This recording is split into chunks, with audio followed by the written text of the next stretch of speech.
Hey, Big Dazzy, what's the question for the day? How's cancer treating you, Big Daz? Well, pretty fucking shit.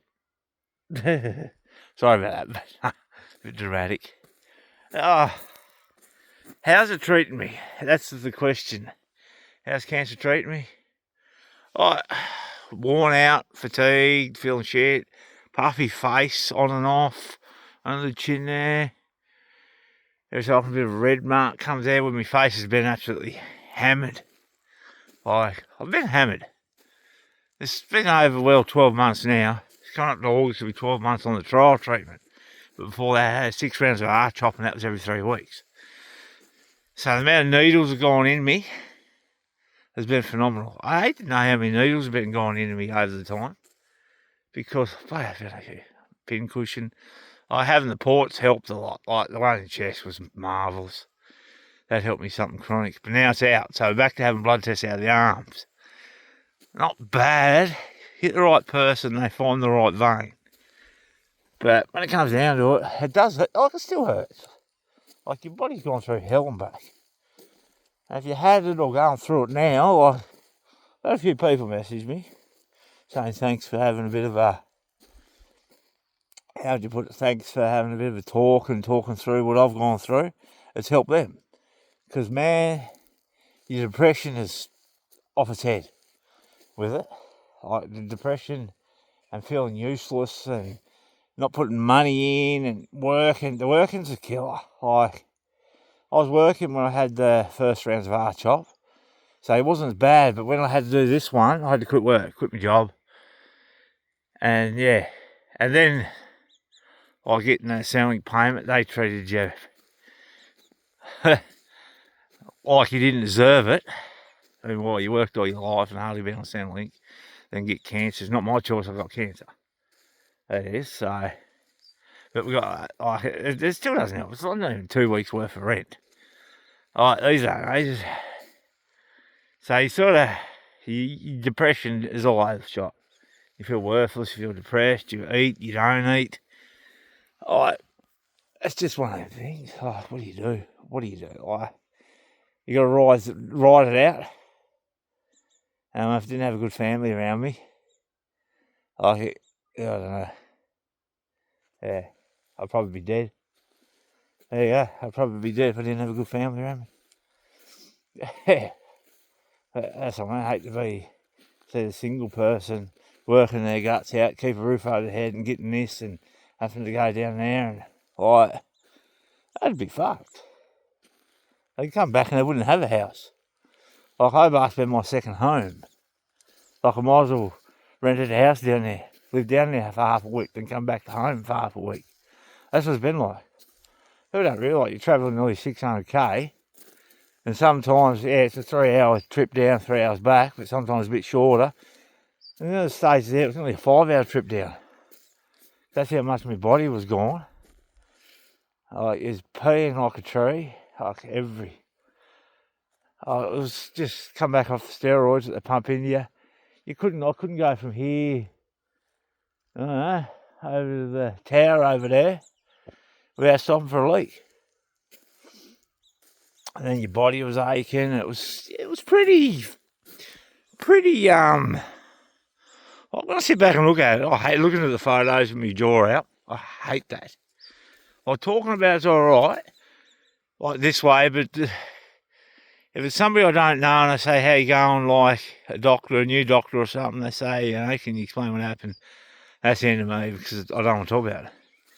If I talk like this, I can, and it does help, trust me. It gets it off your chest, and it helps one person out there to get through what they're going through, or they got any ideas for me, you work off each other. And that's the thing, it's hard, you feel depressed all the time. And it's just like a repetitive shift. I mean, I know it's working. It probably has worked. Hopefully it has. Won't know until the PET scan. Get over these weekly visits every week. You come home, you have nearly 2.5 to 3 days of just rest. Then you try to do something, and then you're going back to Hobart. That is, and you feel anxious, anxiety. you go around people and like they're not judging you, but you feel like you're being judged. I put on a fair bit of weight for this, which was good, they said, but I feel fat. You go in there that morning of your doctor's appointment and your chemo needle, your needle you have, and it's like, Daryl, your weight. And it's like, oh, fuck, here we go. And if you can stay the same, I've stayed the same, 127.7. Goes from 125 to 127, variates. That's one of the nurses who does the stem cells. They said, Daryl, you're going to lose all this weight when your stem cells go in and all this sort of stuff. You're going to be on a feeding tube. So I put a few extra kilos on just for when I lost it, to bring it down. I never lost anything. Just give me all the negative stuff instead of the positives. So I can't get rid of it. To go and walking and that, normal, lift a few free weights, but to do a full gym session, it'd fucking kill me. Like, I'm out. I've got no energy, no nothing. Lift a kilo weight and it feels heavy. And you're probably all thinking, fuck yeah, you're piss weak. But you know what? Unless you've gone through it, you won't know what I mean. You won't. I mean, even if your loved one, they could tell, loved one's gone through it, you got a bit more of an understanding. Like, I lost mum with cancer, I lost pop with cancer, my uncle beat cancer. And it was my turn. That is. That's the thing. And then you sort of think, if you get over it, you're like, is it coming back? That's the hardest bit going to be coming up, because I've got a period of just wait and see if something appears again, or what's after this PET scan. So it might be gone, might not, might have scar tissue there, which they reckon it is. Apart from that, I don't feel nothing there. It is just the way it is. It's hard. It's a lot of mental fatigue as well as your body fatigue. Your body's cooked, as they say. They go on about sports people and that, they're cooked. Their body's just stays. That's what it feels like. It's cooked pretty much. It is. And it could have been the end. It was nearly the end for me. They said, Daz, what was you doing? When I went to this trial treatment, what was you doing for it? And I was still working, I was working. Still doing a couple of days a week, where I was working on chainsaw, lawn mowing, whippersnip and trimming and building stuff. Bit of plumbing and different things like this. And they go, Dad, it's wonder you're still here. And I said, what do you mean? They said, well, where it was, because people go to me, oh, why didn't you get it cut out? Now, simple reason of this, like everybody's, where mine was, it was embedded in the ligaments, nerves, tendons. Like my mouth dropped there where it was embedded. It was putting up my strain and I was struggling to talk. I nearly lost my voice. I'm lucky to have a voice back. I really am. I'm lucky to move my jaw. So if they cut it out, they would have killed me, because they couldn't cut it out. So that puts us all in to bed about days you should have got it cut out. Well, it wasn't going to happen because I was going to die. And that's what they said to me, you're lucky you're not dead.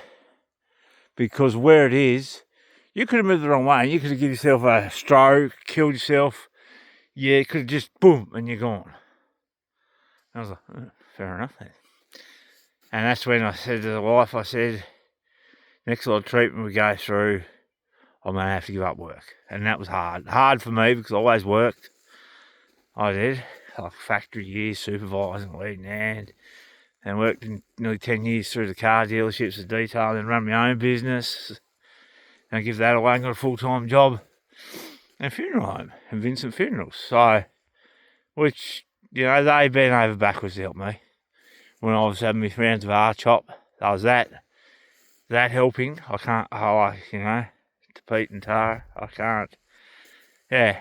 But the worst thing was, I used to do the garden and mates and all that, but I used to go into the mortuary and that and have a talk and ask a few questions and that sort of stuff, and seeing what you see, and seeing a few people's passed away when I was sort of setting them up for their funerals and their loved ones come for a viewing and that, but then to know, and that could have been me. That could have been me. And so that's you sort of think, shit. What when you pass away, you sort of what happens next. Yeah, so that could have been me. So I'm pretty lucky. I'm very lucky. I think I'm very lucky. Little Dad said to me, she said, Jesus give you cancer for a test. God give you cancer. And I said, God give me cancer for a test to see if I'm better than him.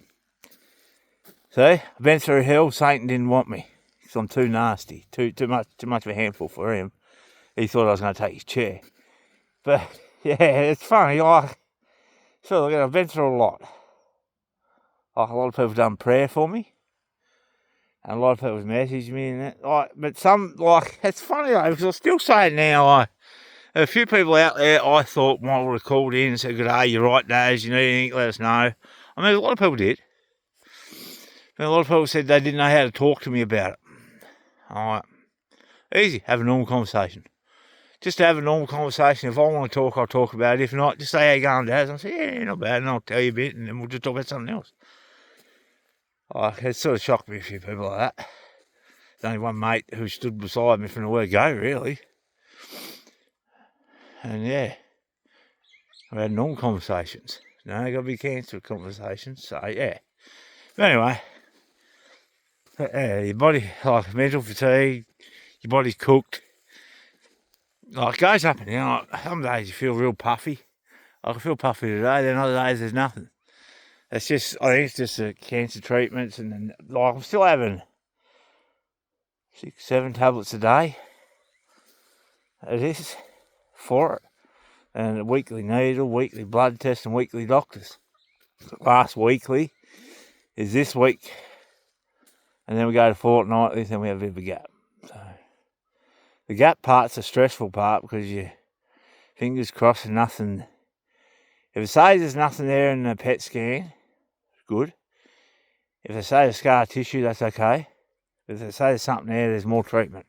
Then we go for another plan. So it's just, yeah, so it's stress. It is a lot of stress. But apart from that, I'm going alright.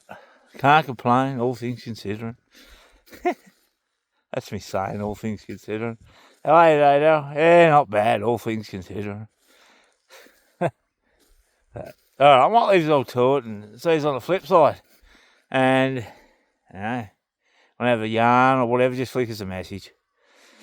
It is, and if this can help somebody get through their little patch of it, so be it. But always stay positive, and don't forget, trust in your doctors for a start.